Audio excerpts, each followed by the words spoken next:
وما انزل اللہ من السماء من ماء، اور جو کچھ اللہ نے نازل کیا ہے، ماں جو کچھ انزلہ نازل کیا ہے اللہ نے، سما آسمان سے، من ماء پانی سے، آسمان سے جو پانی نازل کیا ہے اس پر بھی غور و فکر کرو، ہے نا، بارش کا جو پورا سسٹم ہے اس پر بھی غور و فکر کرو، کون یہ کرتا ہے؟ اور وہ پانی سب سے اچھا پانی، سمندر کا پانی کھارا پانی پی نہیں سکتے، تالاب میں جمع کیا ہوا پانی بھی گندا ہو جاتا ہے، استعمال نہیں کر سکتے بہت آسانی سے، ہے نا، اور یہ پانی اللہ تعالیٰ ہر جگہ پہنچا دیتا ہے۔ ہم سمندر کا پانی یا تالاب کا پانی ہر جگہ نہیں پہنچا سکتے، اللہ تعالیٰ کا نظام ایسا ہے کہ ہمالیہ کی ہر چوٹی پہ پانی برس جائے، پہاڑی کے اوپر، لیکن آج تک سائنس اپنی پوری ترقی کے باوجود ہمالیہ کی ہر چوٹی پہ سمندر کا پانی نہیں پہنچا سکا، تالاب کا پانی نہیں پہنچا سکا، خود ہی نہیں پہنچ پاتا ہے، بڑی مشکل سے چند لوگ کچھ اچھل کود کر کے وہاں پہنچتے ہیں۔ تو یہ کہا جا رہا ہے کہ یہ اللہ نے جو آسمان سے پانی نازل کیا ہے، اور صرف نازل ہی نہیں کیا ہے، پانی کا کمال کیا ہے، فَأَحْيَا بِهِ الْأَرْضَ بَعْدَ مَوْتِهَا، آیا مانے زندگی دی ہے، بے من سے ہو من اس کے ذریعے، اس کو زمین کو، یعنی پانی جب برستا ہے تو خشک زمین کے اندر زندگی آ جاتی ہے، پودے لہلہا اٹھتے ہیں، نمی پیدا ہو جاتی ہے، پھل پھول کے لیے اور غلے کے لیے امکانات پیدا ہو جاتے ہیں۔ تو یہ سب کون کرتا ہے؟ بعد موتہا، اس کے مر جانے کے بعد، یعنی اس کے سوکھ جانے کے بعد۔ زمین کو مطلب اگر ویسے ہی سوکھا رہے تو نہ پھل ملے، نہ غلہ ملے، نہ سبزی ملے، کچھ نہیں ملے گا۔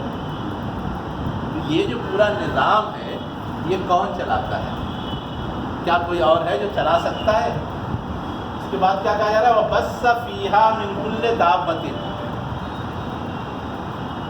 اور اس میں اسی زمین میں، یعنی زمین کو زندگی دیتا ہے اور اسی زمین میں بسا پھیلا دیا ہے۔ سورہ القاریہ کل فراش مبسوس، بکھرے ہوئے تنکے، مبسوس بکھرے ہوئے۔ تو بس مانے کیا ہوتا ہے؟ بکھیرنا، پھیلانا۔ جیسے ہم لوگ کھیتی کرتے ہیں نا، تو جب دانا بونا ہوتا ہے مٹھی میں لیتے ہیں، پھینکتے جا رہے ہیں تاکہ پورے کھیت میں پھیل جائے اور پھر اگے، اسی کو بولتے ہیں بس۔ تو بس فیہا، اور اس میں کیا کیا؟ اس نے پھیلا دیا ہے، من کل دابۃ، ہر جاندار میں سے، یعنی زمین میں اللہ تعالیٰ نے بھانت بھانت کے جاندار رکھ دیے، جس کا گوشت کھاتے ہیں، جس کے چمڑے سے فائدہ اٹھاتے ہیں، جس کے دانت سے فائدہ اٹھاتے ہیں، جس کے ہڈی سے فائدہ اٹھاتے ہیں، پتہ نہیں کیا کیا کرتے ہیں، اور ہم نہ اٹھائیں پھر بھی وہ ہمیں فائدہ پہنچاتے ہیں۔ کیا کرتے ہیں؟ ہم نہ اٹھائیں پھر بھی وہ فائدہ پہنچاتے ہیں۔ اب سانپ سے ہم کوئی فائدہ نہیں اٹھاتے، لیکن سانپ فضا میں پھیلے ہوئے زہر کو سمیٹتا ہے اور اسی کو جمع کر کے رکھے رہتا ہے۔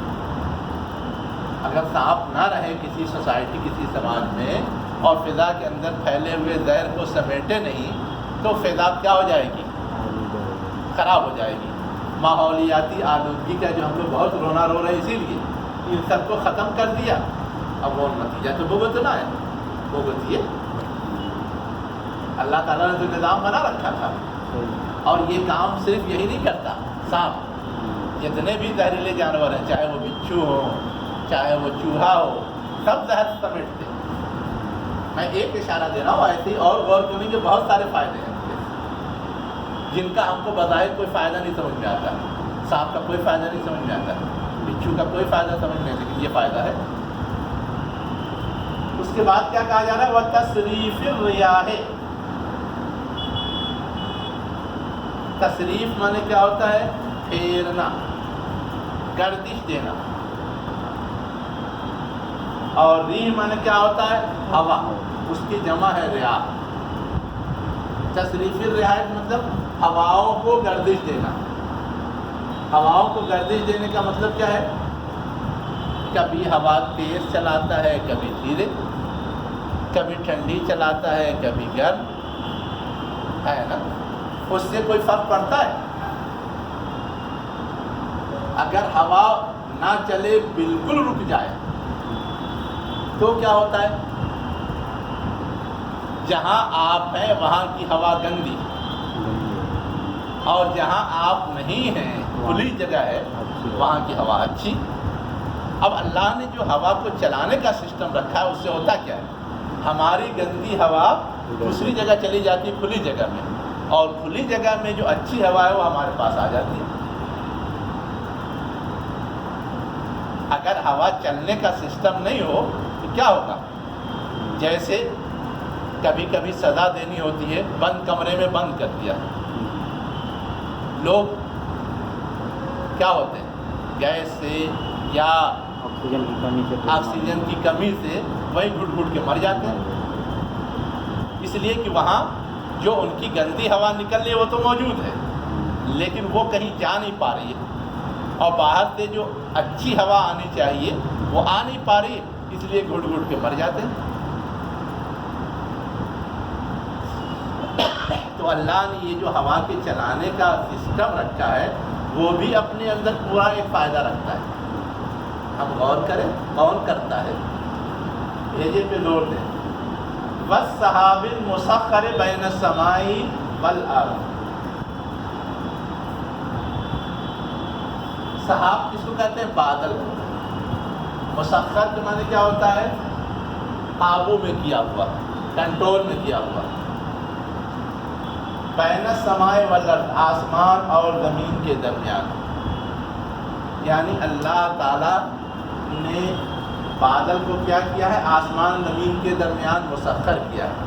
اور ساتھ ہی ساتھ جس طرح وہ ہواؤں کو ادھر ادھر لے جاتا ہے، ویسے ہی بادل کو بھی تو لے جاتا ہے، بادل کو بھی تو گردش دیتا ہے.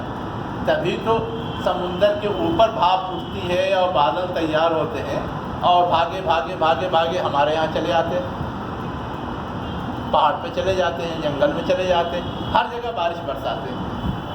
اب یہ جو بادلوں کو اللہ تعالیٰ اٹھاتا ہے، سنبھال کے رکھتا ہے. سنبھال کے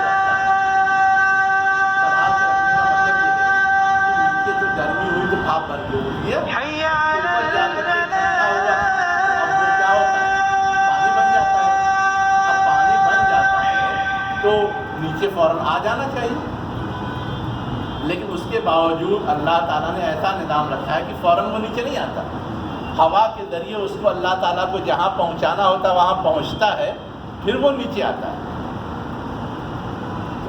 یہاں تک اس کو کون کنٹرول کرتا ہے کہ پانی بن جانے کے بعد بھی، ہے نا، وہ آسمان اور زمین کے بیچ میں رکا رہتا ہے اور ہوا کے بل پر یہاں سے وہاں شفٹ ہوتا ہے. کون کرتا ہے یہ؟ ظاہر ہے کہ یہ سارا اللہ تعالیٰ کا نظام ہے. اسی میں کہا گیا کہ اور بادل کو بھی وہ گردش دیتا ہے جو قابو میں کیے ہوئے ہیں آسمان اور زمین کے درمیان. ان ساری چیزوں پہ غور کرو تو کیا تمہیں نظر آئے گا؟ لآیات، نشانیاں، لقوم یعقلون، ان لوگوں کے لیے جو عقل سے سوچیں، عقل کا استعمال کریں. کس چیز کی نشانی نظر آئے گی؟ اللہ کی قدرت کی، اللہ کے صنائی کی، اور اللہ کے وحدت کی بھی. اس لیے کہ اگر یہ سارا انتظام کئی لوگ مل کے کریں تو جھگڑا ہوگا کہ نہیں ہوگا؟ ایک گھر کا انتظام اگر 2 آدمی کرتا ہے تو جھگڑا ہو جاتا ہے.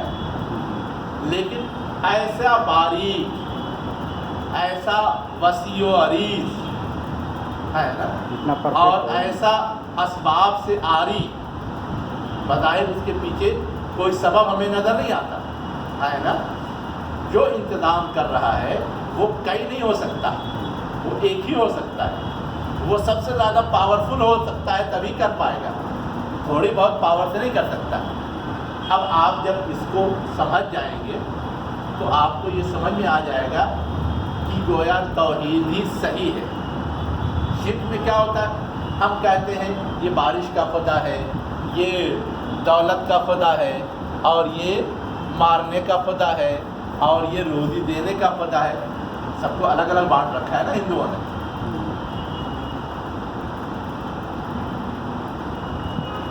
اب یہ سارے خدا اگر اپنا اپنا کام کریں گے، جھگڑا ہوگا یا نہیں ہوگا؟ ایک بات۔ دوسری بات جو اس میں سمجھنے کی ہے کہ سب کے بارے میں جب ہم نے یہ ڈکلیئر کر دیا کہ یہ دولت کا خدا ہے، یہ کیا ہے؟ موت کا خدا ہے، یہ کیا ہے؟ پیدا کرنے والا خدا ہے، اس کا مطلب یہ کہ اس کو ہم نے محدود کر دیا، ناقص ہے۔ اس کو ہم نے کیا کیا؟ محدود کر دیا، ناقص ہے۔ یعنی اس کے اندر سے پیدا کرنے کی ایبلٹی ہے اور دوسری ایبلٹی نہیں ہے۔ یہ تو نقص ہو گیا نا۔ جس کو ہم نے کہہ دیا یہ دولت کا خدا ہے، تو گویا اس کے پاس دولت کی ایبلٹی ہے، کسی کو مارنے اور زندہ کرنے کی ایبلٹی نہیں ہے، تو یہ نقص ہو گیا نا۔ اور ہمارا جو تصور خدا ہے وہ کیا ہے؟ اللہ کی ذات سبحان اللہ، ہر عیب سے پاک، اس کے اندر کوئی نقص نہیں، وہ تنہا ہر کام کرتا ہے اور اعلیٰ سے اعلیٰ شکل میں کرتا ہے، کوئی اس کے لیے رکاوٹ نہیں۔ تو یہ ساری باتیں بتا کے اصلاً توحید کی وجہ، توحید کی خوبی اور توحید کی معنویت کو اجاگر کیا گیا۔ ہم کو تو یہ لگ رہا ہے کہ بتا دیا گیا زمین میں ایسا ہوتا ہے، آسمان میں ایسا ہوتا ہے، لیکن کیوں بتایا گیا؟ اصلاً اللہ کی قدرت، اللہ کی وحدت، اللہ کی کاریگری یہ سمجھانے کے لیے، تاکہ اس کو خدا ماننے کا جو ہم نے دعویٰ کیا ہے اس کی حکمت، اس کی علت، اس کی وجہ سمجھ سکیں، اور جو لوگ انکار کر رہے ہیں ان پر اتمام حجت ہو جائے کہ تم نے غلط سمجھا۔ اس لیے یہ ساری تقریر کی گئی۔ اب آگے کیا کہا جا رہا ہے نا؟ کہا جا رہا ہے کہ لوگوں میں سے کچھ لوگ، من الناس سے لوگوں میں سے من وہ ہیں یتخذو جو بناتے ہیں، من دون اللہ اللہ کے علاوہ اندادن۔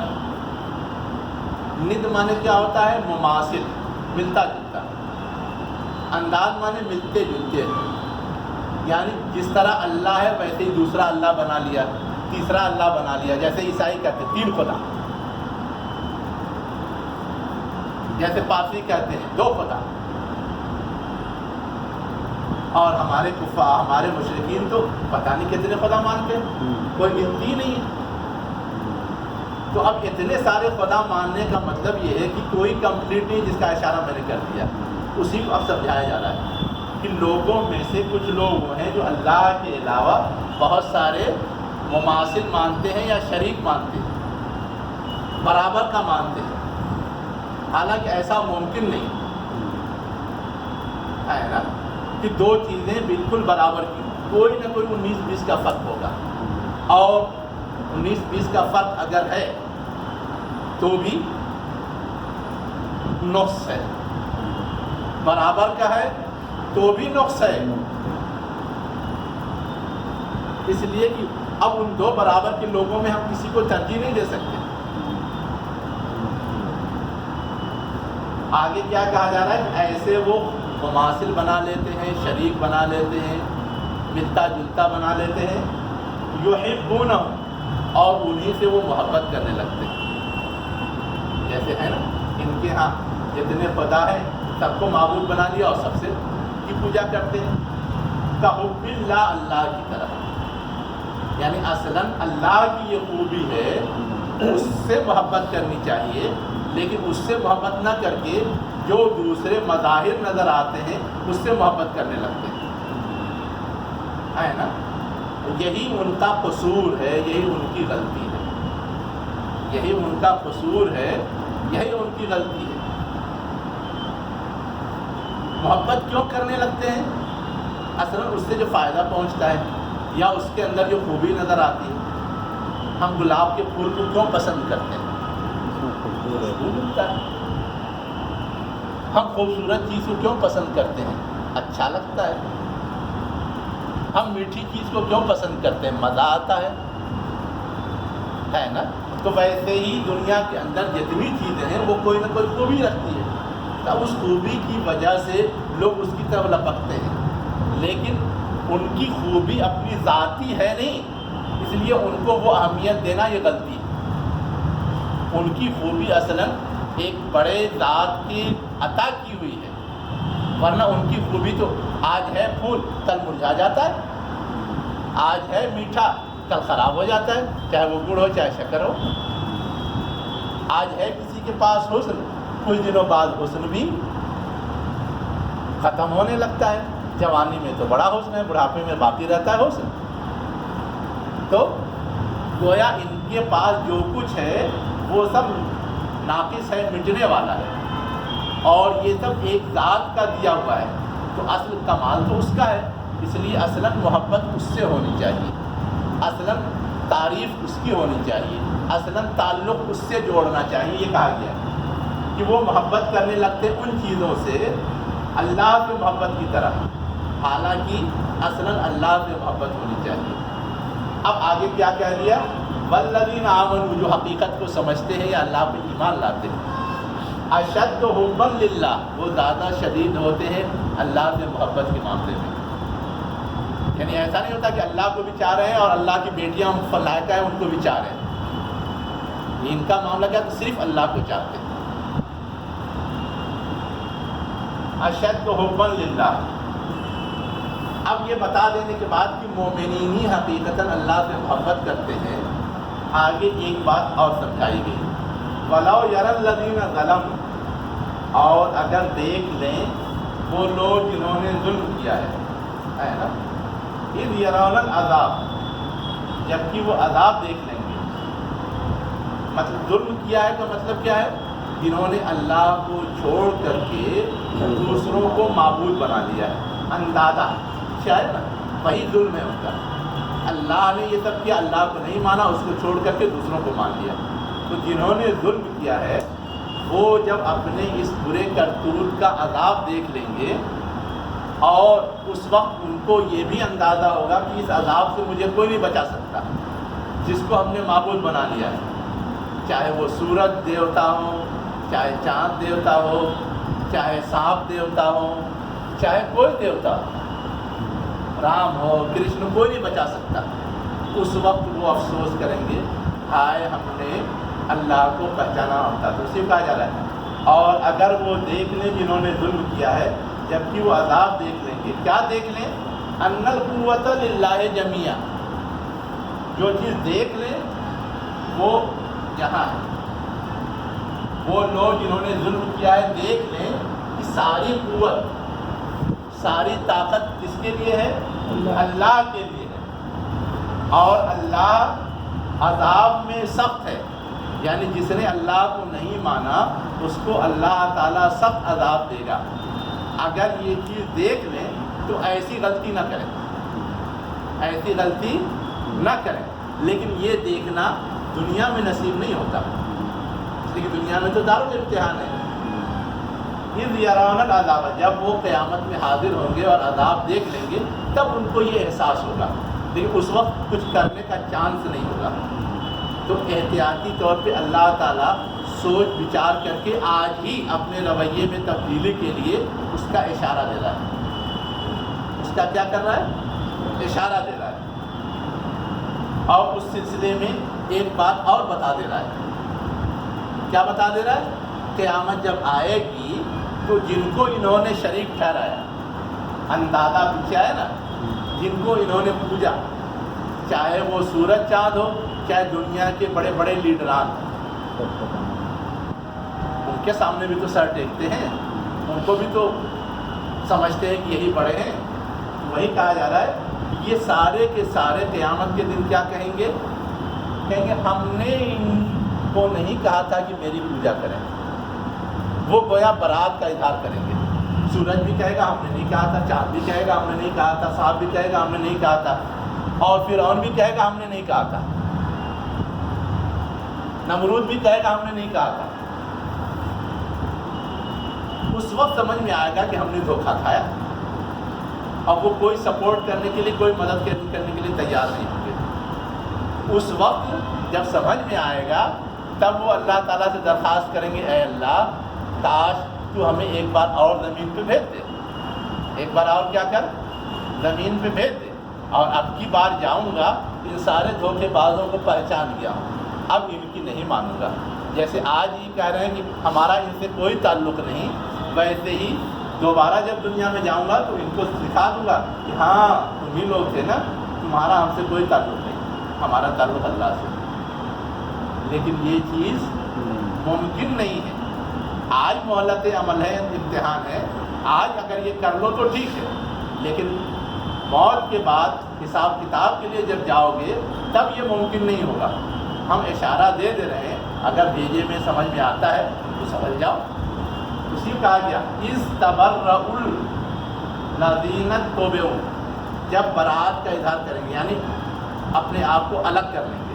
برات کا اظہار کرنے کا مطلب کہ الگ کرنا، جبکہ الگ کر لیں گے وہ لوگ جن کی پیروی کی گئی،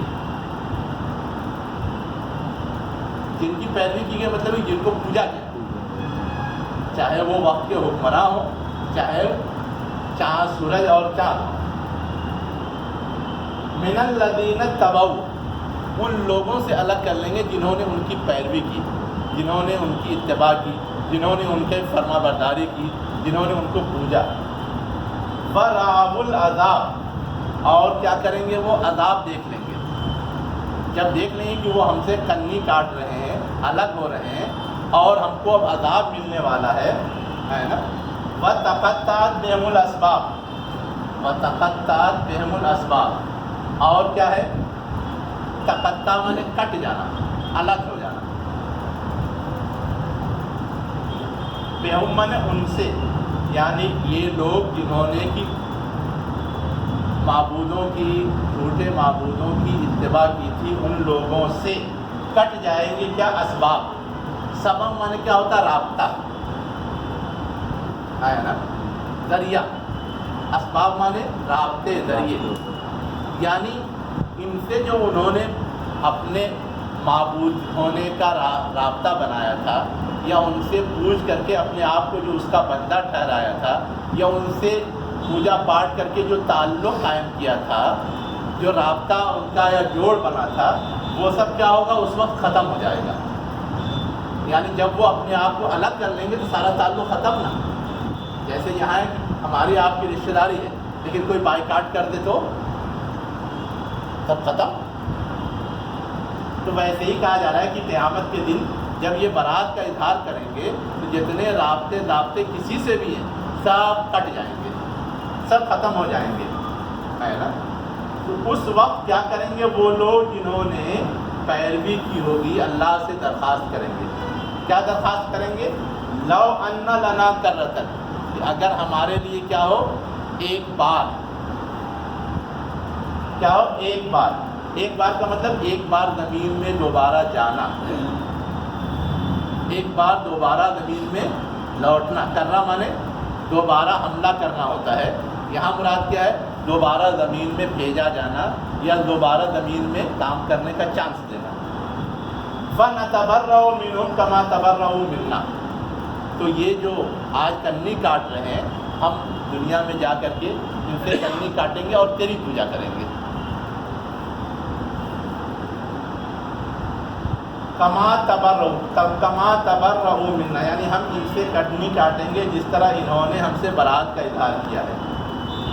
کذالک یریہم اللہ اعمالہم، تو یہ اللہ تعالیٰ آخر میں کہہ رہا ہے یہ جو صورت پیش آئے گی ہے نا، اس وقت تم کو تمہارے اعمال اللہ تعالیٰ دکھا دے گا۔ اس وقت دیکھ کر کے یہ محسوس کرنے سے بہتر یہ ہے کہ آج بطور مثال تم کو سمجھا رہا ہے تو تم سدھر جاؤ، ورنہ اسی طرح وہ یعنی اللہ تعالیٰ انہیں دکھائے گا ان کا عمل حسرات علیہم، ان کے لیے حسرت بنا ہوا، باعث افسوس، باعث ندامت بنا ہوا کہ اے کاش پہلی زندگی میں ہم نے ان معبودوں کو چھوڑ کر کے اللہ کو پوجا ہوتا۔ تو یہ اور جو کچھ بھی پوجا پاٹ کیا ہوگا وہ چیز کوئی فائدہ نہیں دے گی، تو وہ چیز گویا حسرت کی بنی ہوگی۔ آگے کیا کہا گیا؟ ایک جملہ یہاں پہ یہ ہے وما ہم بخارجین من النار، یعنی یہ کہ ایک تو جب اللہ تعالیٰ ان کو دکھائے گا کہ تم نے جو کچھ بھی پوجا پاٹ ان غلط معبودوں کی تھی اس کا تمہیں کوئی فائدہ نہیں مل رہا ہے، تو اس پر افسوس ہوگا۔ دوسرے کہ اللہ بطور سزا کیا کرے گا؟ جہنم میں ڈال دے گا۔ جب جہنم میں ڈال دے گا تو اللہ تعالیٰ کیا کر رہا ہے کہ اس جہنم سے وہ نکالے نہیں جائیں گے، وما ہم بخارجین من النار، اس جہنم سے وہ باہر نہیں ہوں گے، نکلیں گے نہیں، یعنی اس میں وہ ہمیشہ ہمیش رہیں گے۔ تو اب ایک تو اعمال ضائع گئے، دوسری یہ کہ سزا مقدر ہو گئی، تو اس سے پہلے کہ اتنی سخت سزا کا سامنا کرنا پڑے، آج ہی سوچ سمجھ کر کے اپنی زندگی کے حوالے سے فیصلہ کریں، یہ دعوت دی گئی۔ وآخر دعوانا ان الحمد للہ رب العالمین۔